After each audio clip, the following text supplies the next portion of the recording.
자, 우리가 이제 요한복음의 말씀을 계속 이어가고 있는데, 제가 요한복음 말씀을 계속 설교하면서 제가 받는 느낌이 비슷한 메시지가 계속 반복되고 있다는 느낌을 계속 받게 돼요. 그래서 여러분들도 아마 이런 생각을 하고 계시는 분이 있을 것 같다는 생각이 들고, 그래서 요한복음에 대해서 간단하게 정리를 해보면, 요한복음에서 정확하게 우리 가운데 들려주고자 하는 메시지가 무엇인지 좀 분명하게 이해하고 말씀을 잘 따라올 수 있지 않을까라는 생각이 들었습니다. 그래서 5장, 6장, 7장의 말씀을 여러분들에게 간단하게 정리해 드리려고 하는데, PPT 한번 보여주십시오.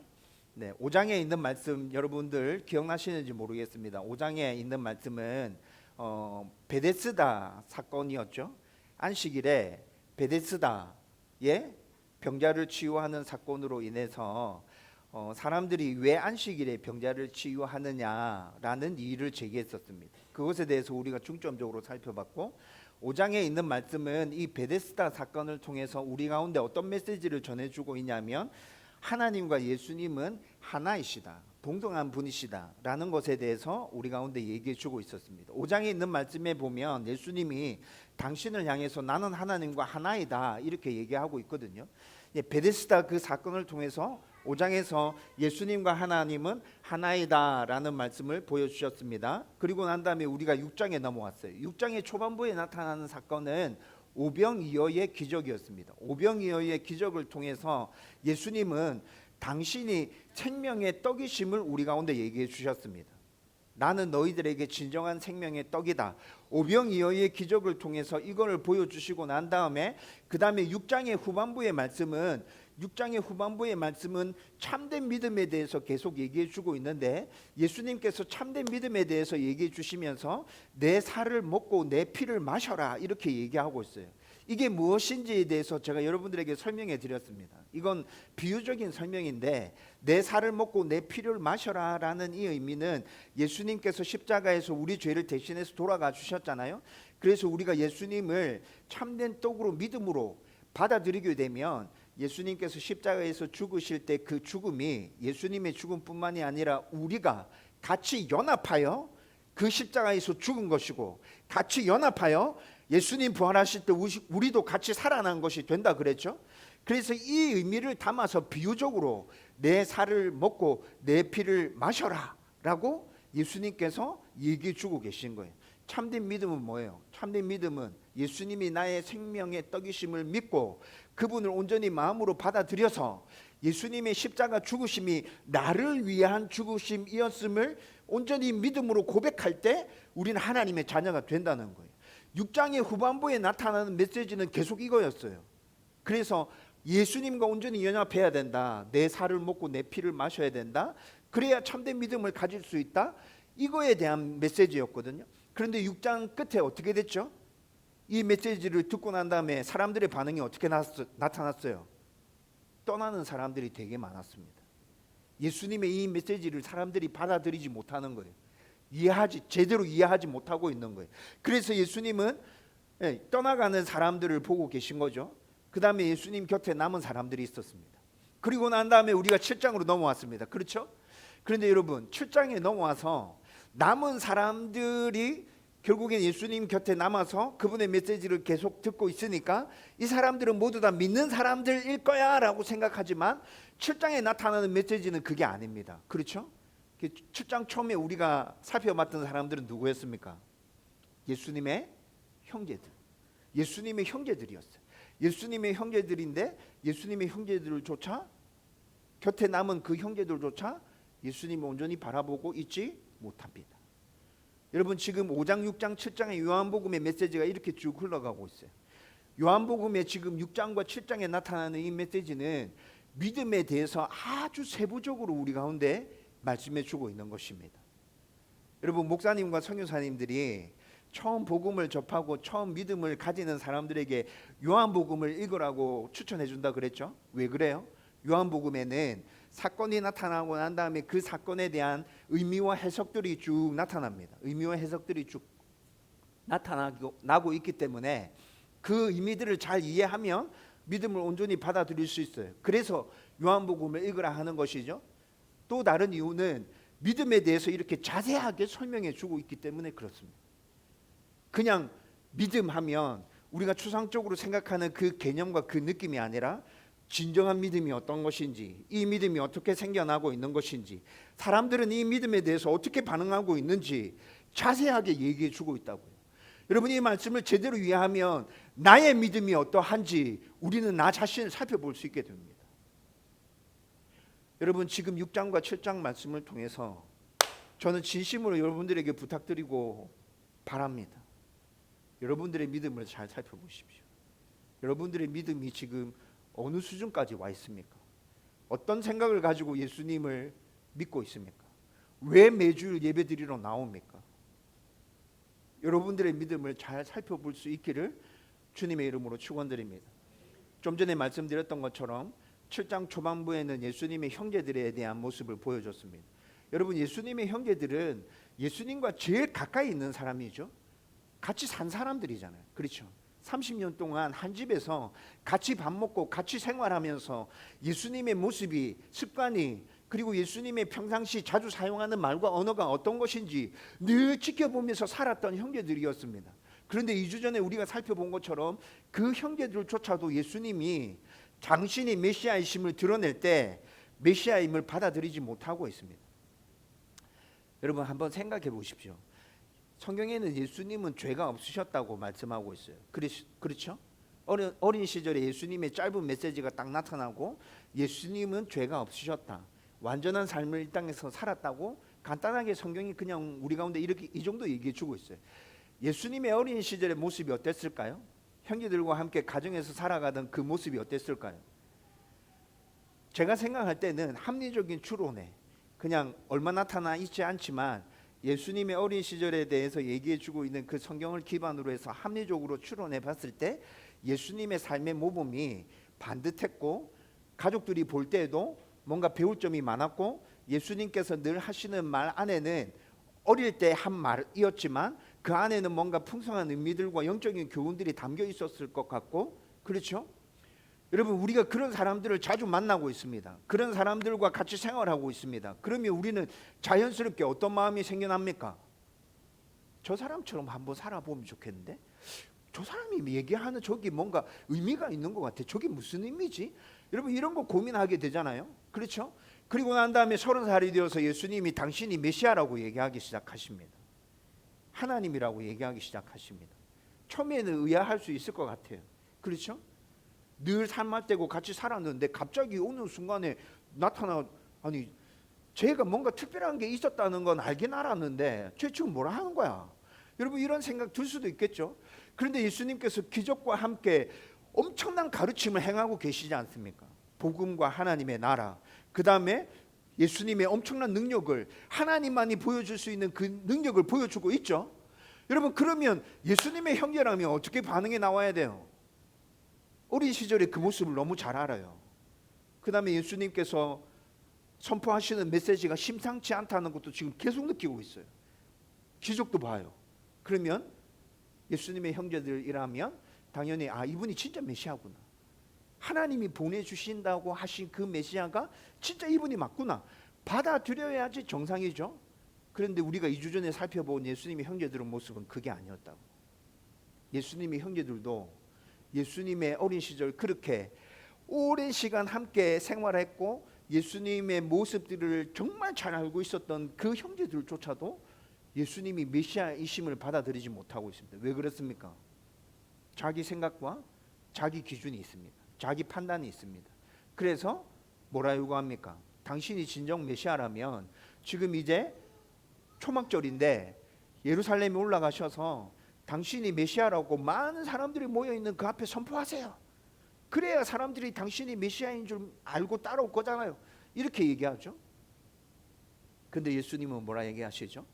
아직 내 때가 아니다. 아직 내 때가 아니다. 이렇게 말씀하세요. 여러분, 사람들은 자기 기준과 자기 생각들을 가지고 예수님을 계속 바라보고 있기 때문에 예수님을 계속 오해한다고요. 온전하게 받아들이고 있지 못하다고요. 여러분, 제가 여러분들에게 계속 부탁드리고 싶은 건 뭐냐면 여러분들의 생각으로 예수님을 재단하지 마십시오. 그냥 성경에 나와 있는 예수님의 모습, 말씀해 주시는 그 모습 그 모습만이라도 우리가 제대로 이해하면, 그 모습 중에 일부분이라도 우리가 제대로 알고 진짜 믿기로 마음으로 받아들이면 우리는 예수님이 우리의 구주 되심을 진정으로 믿을 수 있습니다. 여러분, 그런데 오늘 우리가 읽었던 본문에서 또 말씀을 살펴보면 예수님의 형제들이 그렇게 예수님을 받아들이고 있지 못한데, 오늘 본문은 이제 한 걸음 더 나아가서 좀 더 많은 사람들에 대해서 얘기해 주고 있습니다. 여러분, 오늘 우리가 읽었던 10절에서 24절까지 말씀을 읽어보면 두 부류의 사람이 나옵니다. 한 부류는 유대인들이라고 해서 계속 나오는데, 그 유대인들은 종교 지도자들을 다 얘기하는 겁니다. 여러분, 오늘 우리가 읽었던 10절에서 24절까지 말씀해 보면 유대인들이라는 말이 두 번인가 세 번 나올 거예요. 그렇죠? 오늘 본문 전체에서 유대인들이라는 말이 두 번인가 세 번 나올 거예요. 근데 이들은 다 누구를 칭하는 거라고요? 종교 지도자들. 12절에 보면 무리들이라고 나옵니다. 11절인지 12절인지 정확하게 잘 모르겠어요. 근데 무리들이라는 단어가 나와요. 이 무리들은 예수님을 따라다니고 있는 여전히 많은 이스라엘 백성들 얘기하는 겁니다. 여러분, 이렇게 두 부류의 사람이 나오죠. 그런데 이 두 부류의 사람도 여전히 자기 생각과 자기 판단을 가지고 예수님을 바라보고 있다는 것입니다. 여러분, 오늘 우리가 읽었던 10절에서 24절 말씀을 좀 자세히 풀어가면서 이들이 도대체 어떤 생각과 어떤 기준을 가지고 예수님을 바라보고 있는지 좀 자세히 살펴보려고 합니다. 그러면서 동시에 저와 여러분들의 모습도 같이 살펴보면서 나의 믿음은 지금 어떻게 형성되었는지, 나는 지금 어떤 예수님을 바라보고 있는지 여러분들 스스로 자신을 잘 살펴볼 수 있기를 주님의 이름으로 축원드립니다. 자, 그러면 이제 본문으로 들어가서 첫 번째 포인트부터 한번 살펴보십시다. 첫 번째, 무리들은 지금 예수님을 잘못 보고 있습니다. 여러분, 10절에서 15절 말씀에 읽어보면 무리들이 예수님을 어떻게 보고 있는지에 대한 말씀이 나옵니다. 그런데 이 무리들이 예수님을 잘못 보고 있다는 것이죠. 여러분, 오늘 말씀 첫 시작이 예수님이 2주 전에 예수님의 형제들과 대화 나눌 때 꼭 예루살렘으로 안 가실 것처럼 얘기했죠. 근데 여러분, 그 말씀을 읽어보면 안 간다라는 말씀을 하지 않았어요. 그냥 내 때가 아니다, 예수님이 이렇게 말씀하셨습니다. 그리고 일부러 예수님은 지금 늦게 예루살렘에 올라가는 거예요. 초막절이 딱 시작되잖아요. 초막절이 시작되는데 사람들은 지금 초막절이 시작되는 이 기쯤을 맞춰서 지금 올라가잖아요. 근데 예수님은 하루 정도, 학자들이 얘기하기로는 하루 정도 늦게 예루살렘으로 올라가셨다는 말입니다.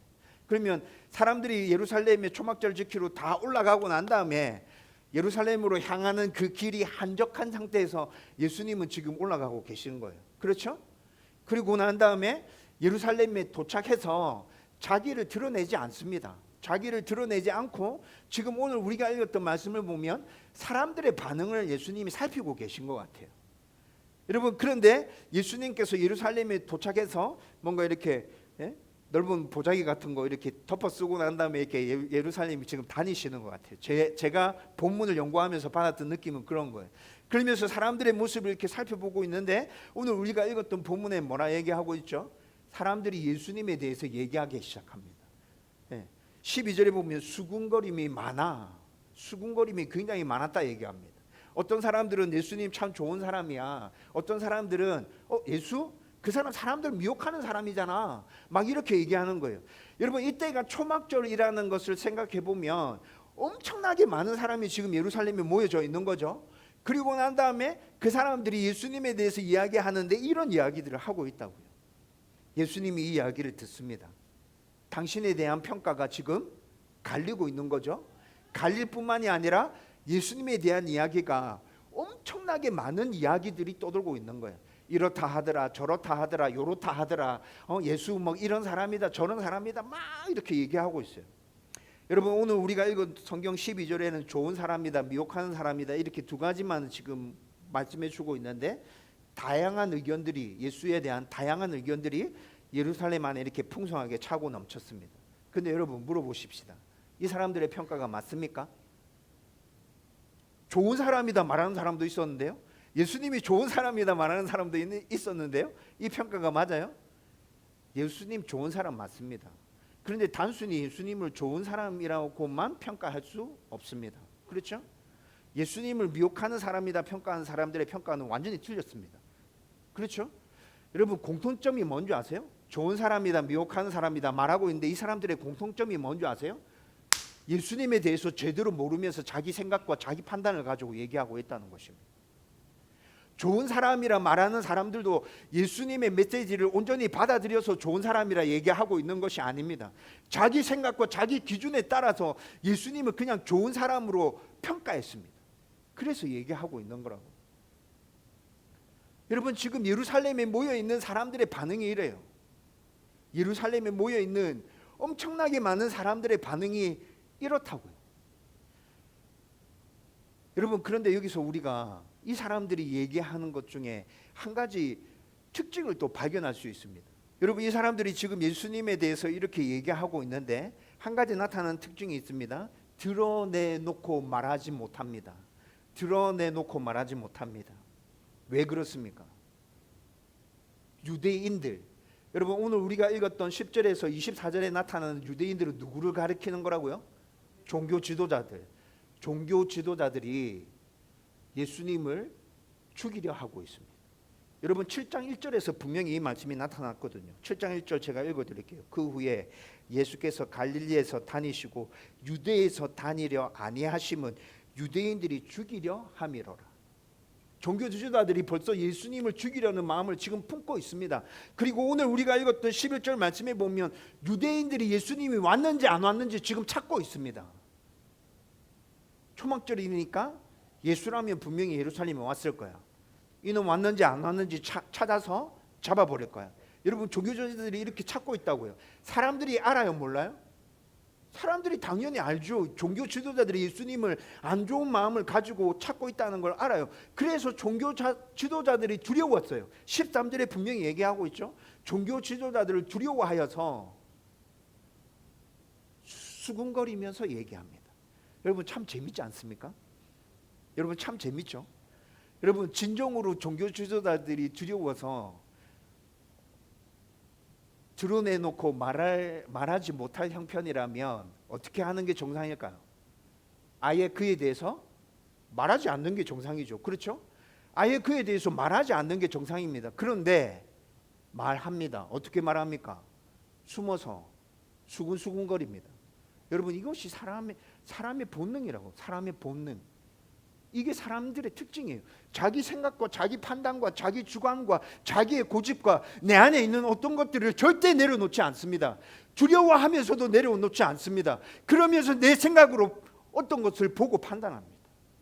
내 생각으로 어떤 것을 보고 판단한다고. 여러분 진짜 이거 곰곰이 묵상해보고 생각하고 있으면 이거 진짜 재밌어요. 와 이거 두려워하면서까지 이렇게 얘기한다고? 수군거리면서 335 모여서. 여러분들의 삶 속에서 이런 모습 잘 나타나고 있지 않습니까? 그렇게 하잖아요. 그렇죠? 목사들끼리 잘 모입니다. 제가 엄청 친하게 지내는 목사님들이 있습니다. 네, 신호에 있는 세움교회 목사님, 그리고 국제신도시에 있는 기쁜 우리 교회 목사님. 네. 부부들끼리 다 친합니다. 무슨 일만 있으면 만납니다. 일 없어도 만납니다. 근데 그렇게 만나서 하는 이야기들의 주제 가운데 많은 부분들이 이상한 목사들에 대한 험담입니다. 참 재밌죠? 나도 그럴 수 있다는 거 압니다. 그래서 서로 조심하자 얘기합니다. 조심하자 얘기하는데 그 대화에 상당히 많은 부분들이 잘못하고 있는 목사들에 대한 험담이라고요. 근데 그 험담이 어떻게 나오는 거라고요? 내 기준과 내 생각과 내 판단과 내 고집에 의해서 그 험담들이 쏟아져 나옵니다. 한참 얘기해놓고 돌아서서 보면 팩트가 아닌 거 정말 많습니다. 와 그때 왜 그렇게 얘기했지? 이거 제대로 알아보지도 않고. 여러분 시간이 지나고 난 다음에 그런 생각 듭니다. 그런데 한번 내뱉은 말 되돌릴 수 있습니까? 친하게 지내는 목사님들끼리 모여서 그냥 다들 편하니까 다들 믿고 신뢰하니까 그런 얘기 나누었는데 여러분 그렇게 얘기한 내 얘기가 친한 사람들끼리 얘기했다고 해서 없어지는 것입니까? 그거 아니잖아요. 하나님 다 들으셨습니다. 벌써. 그렇죠? 근데 여러분 이게 우리 모습이라고요. 이게 저와 여러분들의 모습입니다.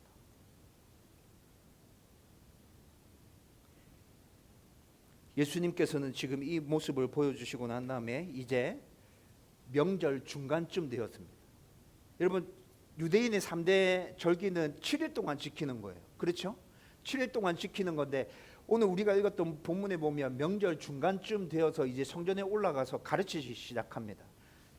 한 이틀 동안은 예루살렘에 도착하시고 난 다음에 사람들의 반응을 이렇게 쭉 살펴보셨던 것 같아요.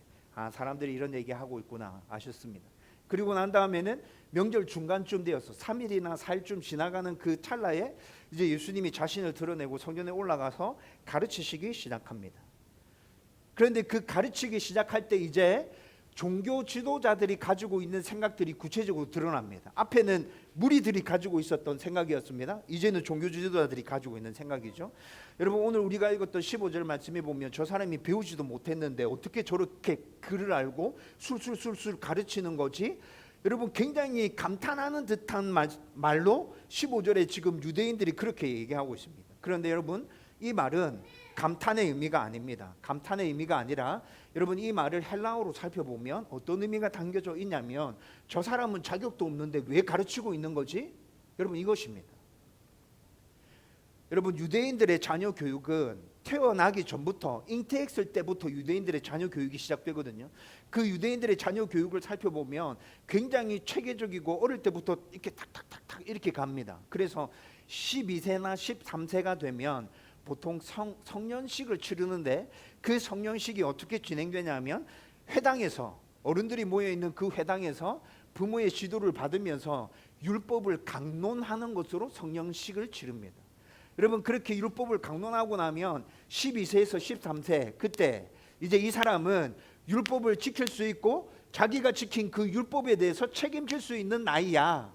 부모들은 그렇게 인정해주고 어른으로 그를 포함시켜 주었어요. 여러분, 이게 12세, 13세 이게 언제 나온 거냐면 성경에 보면 예수님께서도 그때쯤 예루살렘에 올라가서 학자들과 논쟁하기 시작하죠.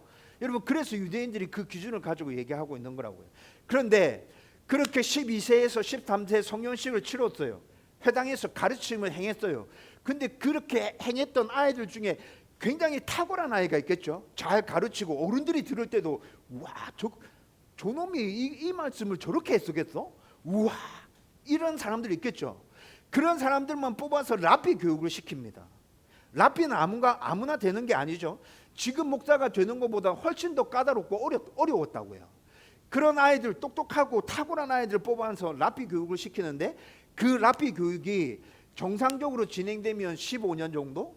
굉장히 똑똑해서 탁월해서 빨리빨리 습득하는 아이들은 한 10년 정도가 걸렸다고요. 그래서 13살쯤 때부터 탁월한 놈들을 추려내서 랍비 교육을 시켜서 15년 정도 교육시키고 난 다음에 30세쯤 되었을 때 랍비로 짜자자잔 이렇게 나타나는 게 되는 거예요. 여러분, 그런데 15절에 지금 유대인들이 지적하고 있는 바는 뭐예요? 우리는 지금 15년 동안 연락 공부해가지고 지금 여기 왔는데 너는 뭐지? 넌 도대체 뭐야? 너 왜 갑자기 튀어나왔어? 너 랍비 교육 안 받았잖아. 너 뭔데 지금 이거 가르치고 있는 거야? 여러분, 15절에 나와 있는 말씀은 이거라니까요. 지금 종교 지도자들은 또 어떤 생각과 어떤 판단을 가지고 예수님 보고 있는 거예요? 형식적인 틀과 그 자격에 대해서 지금 묻고 있는 거예요. 자기 생각이에요. 자기 판단이에요. 지금 종교 지도자들도 이렇게 예수님을 바라보고 있다는 것입니다. 여러분, 우리가 꼭 기억해야 될 건, 여러분, 오늘 본문에 나타나는 무리들과 종교 지도자들 모두 다 예수님을 지금 잘못 바라보고 있습니다. 자기 생각과 자기 기준으로 잘못 바라보고 있다고요. 참된 믿음은 말씀에서 얘기해 주고 있는 그 예수님을 온전히 받아들일 때 생기는 것입니다. 저와 여러분들이 이 사실을 분명히 기억할 수 있기를 주님의 이름으로 축원드립니다. 두 번째로, 무리의 문제가 뭡니까? 종교 지도자들의 문제가 뭡니까? 지식이 아니라, 예수님에 대해서 알고 있는 지식이 아니라 그들의 마음입니다. 그들의 마음이 문제라고요. 여러분, 종교 지도자들은 지금 예수님의 그 외형적인 형식과 자격에 대해서 묻고 있다고 그랬죠. 여러분, 좀 더 깊이 들어가 보면 종교 지도자들은 지금 예수님의 가르침에 대한 권위를 지적하고 있는 것입니다. 너 가르칠 수 있는 그 권위가 어디서 온 거야? 너 지금 말씀 가르치는 거 이거 진짜 하나님 말씀 맞아?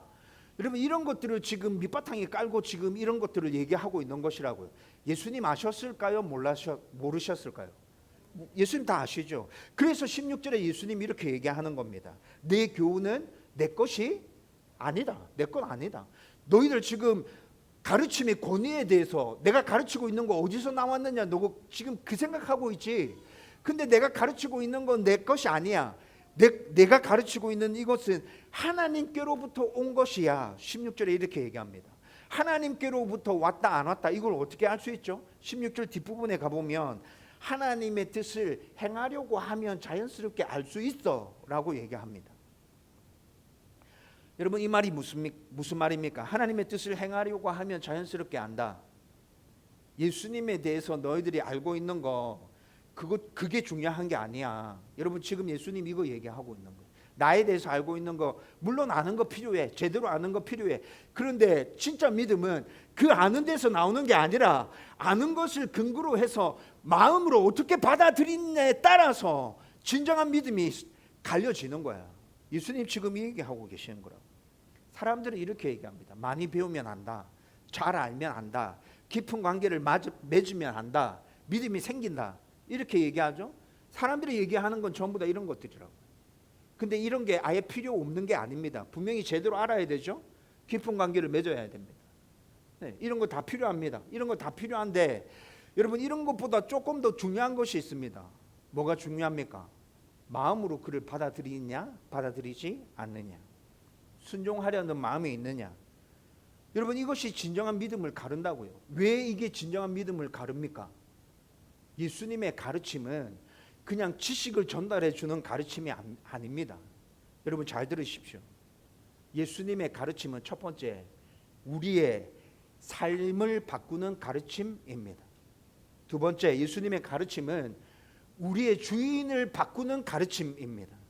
세 번째 예수님의 가르침은 나를 내려놓으라는 가르침입니다. 여러분 예수님 가르침 안에는 이게 포함되어 있다.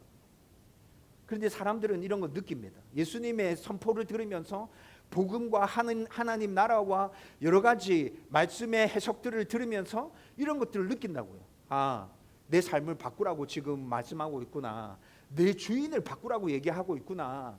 내 삶을 내 생각을 다 내려놓으라고 말씀하고 있구나. 여러분 들으면 들을수록 느낍니다. 그런데 그렇게 살고 싶지 않습니다. 그렇게 살고 싶지 않습니다. 나는 계속해서 내 삶의 주인이 내가 되고 싶습니다. 내 생각을 내려놓고 싶지 않습니다. 내 판단을, 내 고집을, 내 기준을 내려놓고 싶지 않다고요. 그래서 이런 게 말씀 안에 포함되어져 있음을 느끼면서도 사람들은 자기 것을 내려놓지 않습니다.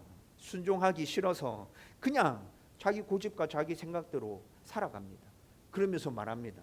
나 예수님 알아. 예수님 이렇게 얘기하셨지? 이렇게 얘기하셨지? 이렇게 얘기하셨지? 나 예수님 안다니까. 나 예수님 잘 믿어. 그래서 예수님은 또 18절에서 말씀합니다. 자기 영광을 구하는 자는 참이 아니다. 자기 영광을 구하는 사람은 참이 아니다. 여러분 지식적으로 예수님을 알면서 나 예수님 믿어 이렇게 얘기하는 사람들은 여러분 밑바탕에 자기 영광을 구하려고 하는 마음이 다 포함되어 있습니다. 나를 드러내고 나를 사람들에게 믿음이 괜찮다는 걸 알리고 싶은 마음이 들어있는 것이죠. 자기 영광을 쫓는 사람들은 예수님께서 가르침을 행하실 때 그 가르침 안에 진정한 깨달음이 있을까요? 자기의 그 관심이 있는데 그 가르침의 핵심을 어떻게 파악해요? 자기의 그 관심이 있는데. 그렇죠? 그래서 예수님께서 자기의 그 관심을 가지면 못 알아본다. 깨닫지 못한다. 근데 하나님께 관심을 가지고 하나님의 뜻을 구하게 되면 그럼 깨달을 수 있어. 바르게 볼 수 있어. 라고 얘기하고 있는 것이라고. 여기서 우리는 우리 자신에게 질문해야 합니다. 제대로 알고 믿으려고 지금 말씀을 듣고 있는 것입니까? 성경을 읽고 있는 것입니까? 아니면 판단하려고 듣고 있는 것입니까? 순종하려고 듣고 있습니까? 아니면 내가 가지고 있는 생각이 맞는지 확인해 보려고 듣고 있는 것입니까? 믿음은 지식이 아니라 마음에서부터 시작하는 것입니다. 지식이 필요 없다 말하고 있는 거 아닙니다. 지식 필요합니다. 제대로 알아야 됩니다. 그런데 그것으로만 참된 믿음이 생겨나는 게 아닙니다. 제대로 알고 마음으로 제대로 받아들여야 참된 믿음이 생겨난다는 것이죠. 이제 세 번째, 무리의 잘못된 판단은 위선으로 드러나게 됩니다. 여러분, 무리는 지금 예수님을 잘못 보고 있습니다. 예수님을 잘못 보고 있는 이유는 그들의 마음이 문제가 있기 때문입니다.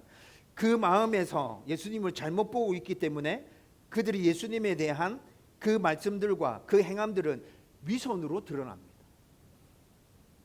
이제 예수님은 더 깊이 들어가서 19절에 이렇게 얘기합니다. 너희 중에 율법을 지키는 자가 아무도 없다, 이렇게 얘기합니다. 그들은 율법을 말하고 있습니다. 가르치고 있습니다. 자기들은 율법을 지킨다고 말하고 있습니다. 그런데 실제 그들의 모습에는 어떤 모습이 나타나죠?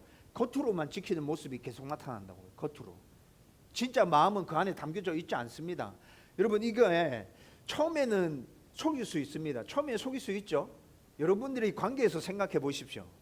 겉으로 그럴듯하게 포장하고 있는 사람들 우리 되게 많이 만납니다. 근데 처음에는 저 사람은 괜찮은 사람이구나 이렇게 속게 됩니다. 근데 조금만 더 관계를 맺어보고 그 사람과 교제를 나눠보면 여러분, 우리 알잖아요. 모릅니까? 저는 알겠던데요. 저는 알겠던데요. 저 사람 마음이 진짜다. 저거 포장하고 있구나. 저거 가짜다. 가면 쓰고 있다. 저거 좀 속마음에는 이상한 거 들어있다. 저거 여러분 알게 되잖아요. 그렇죠? 다 압니다. 예수님은 어떠실까요? 예수님은 이렇게 사람들 만나서 얘기해 보면 우리가 아는 거, 속에 감춰져 있는 거, 우리가 아는 거 하나 두 개 정도 알 수 있다면 예수님은 얼마 정도 알 수 있을까요? 속에 감춰놓은 거 다 아는 거죠. 다 아는 겁니다. 여러분, 예수님께서 그래서 19절의 말씀을 지금 하고 있는 거예요. 너희들은 율법에 대해서 얘기하고 있지만 율법 하나도 안 지켜. 겉으로는 예수님 말하지만 속으로는 예수님에 대해서 한 번도 생각한 적 없어요. 누구에 대해서 생각합니까? 자기 자신에 대해서 생각합니다. 어떻게 하면 내가 좀 더 그럴듯하게 보일까?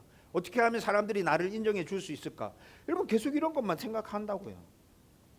그러면서 예수님이 지금 얘기하고 있는 건 뭐예요? 5장에 드러났던 베데스다 연못에서 병자를 치료해 주었던 그 사건을 지금 예수님께서 말씀하고 계십니다. 여러분, 그때 예수님께서 병자를 치료해 주셨을 때 종교 지도자들은 무엇 때문에 지금 태클을 걸고 나온 거죠? 안식일에 왜 이거 행했습니까? 이렇게 태클을 걸고 나왔습니다. 그런데 여러분, 안식일에 유대인들은 할례를 행했습니다. 할례를 행했는데 안식일에 왜 할례 행하지? 이렇게 물어보면 유대인들의 답이 뭐였냐면, 종교 지도자들의 답은 율법에 있잖아, 이거였습니다. 그러면 여러분 생각해 보십시오. 율법에 이웃 사랑에 대한 말씀은 없나요? 사람들의 생명에 대한 말씀은 없나요? 여러분, 안식일에 지금 죽어가는 병자를 예수님께서 살리신 거잖아요. 그렇죠? 율법에 없는 일을 예수님이 행하신 것입니까? 아니죠. 율법에 있는 일을 행했습니다. 성경을 가장 간단하게 요약하면 두 가지로 요약할 수 있는데 어떻게 요약됩니까? 하나는 하나님 사랑, 하나는 이웃 사랑이라고 요약되지 않습니까? 여러분, 이거 종교 지도자들도 다 알고 있는 아주 기초적인 진리였다고요. 그런데 예수님께서 베데스다 연못에서 38년 된 병자를 고치셨는데, 이웃 사랑의 근거에서, 율법의 근거에서 고치셨는데 왜 그것을 정죄하고 있습니까? 안식일에 할례는 행하면서. 여러분, 이들의 기준이 뭐죠? 이들의 판단이 뭐죠? 근거가 없어요. 분명하지 않아요. 자기 생각에 따라서 이렇게 하고 있는 거라고요. 예수님은 지금 이 이야기를 지적하십니다. 그러면서 24절에 외모로 판단하지 마라 말씀하십니다. 겉으로 보는 것, 피상적인 것, 자기 생각, 자기 판단, 자기 고집, 이런 것들로 판단하지 마. 그거 다 내버려. 그리고 난 다음에 공의롭게 판단하라고 말씀하시죠. 하나님의 말씀을 근거로 해서 그걸 기준으로 삼아서 판단해야 돼 라고 말씀하시는 것입니다. 여러분, 지금 저와 여러분들은 어디에 서 있습니까? 어디에 서 있습니까? 여러분의 믿음은 어떻게 생긴 것입니까? 말씀의 근거에서 생긴 것입니까? 아니면 내 생각과 내 판단의 근거에서 생긴 것입니까? 나의 어떤 것으로 여러분의 믿음이 세워져 있다면 처음부터 다시 시작하십시오. 말씀으로 다시 시작하십시오. 말씀에 하나님이 어떤 분으로 기록되어져 있는지, 예수님이 어떤 분으로 기록되어져 있는지 여러분들의 자신을 살펴보면서 여러분들의 믿음을 다시 세워야 합니다. 그래야 비로소 하나님이 제대로 보이고 예수님이 제대로 보이고 나의 신앙 생활이, 나의 삶이 하나님의 은혜 가운데 건강하게 세워질 수 있다는 것입니다. 여러분, 이제 말씀을 정리하려고 합니다. 오늘 말씀의 핵심은 간단합니다. 그렇죠? 여러분, 오늘 말씀 다 듣고 나니까 오늘 말씀의 핵심이 무엇인지 정확하게 알겠잖아요. 그렇죠? 예수님 곁에 남았습니다, 사람들이. 근데 예수님 곁에 남았다고 해서 그것이 믿음이 좋다는 증거가 되지 못합니다. 예수님 곁에 남았던 그의 형제들도 이상한 생각을 하고 있습니다. 예수님 곁에 남아서 초막절 절기를 지키겠다고 예루살렘에 올라갔던 무리들도 이상한 생각을 하고 있습니다. 종교 지도자들은 더 말할 필요도 없죠. 그렇죠? 여러분, 예수님 곁에 남았다는 것으로 만족하고 있습니까? 여러분들의 신앙생활이 굉장히 건강하고 잘하고 있다고 생각하고 있으세요? 그러면 오늘 본문에 나타나는 사람들은 누군 거죠? 예수님 곁에 남았다는 것으로 여러분 위안을 삼지 마십시오. 여러분들의 믿음을 살펴봐야 됩니다. 진짜 말씀 앞에서 내 걸 다 꺼내놓고 살펴봐야 된다고. 내 기준이 뭔지, 내 판단의 근거가 뭔지, 나의 고집은 뭔지, 나의 교만은 뭔지, 이것들을 어떻게 내려놓을 수 있는지, 나는 어디서부터 예수님을 다시 받아들이고 하나님에 대해서 다시 고백해야 하는지. 여러분, 이거 생각하지 않으면 우리는 그냥 다른 사람들과 함께 종교생활을 하고 있는 겁니다. 종교생활을 하고 있는 것이라. 여러분, 오늘 말씀을 근거로 해서 여러분의 믿음과 여러분들의 신앙들을 깊이 다시 들여다보고 하나님 앞에서 다시 온전하게 세워지는 주님의 백성 되기를 주님의 이름으로 축원드립니다.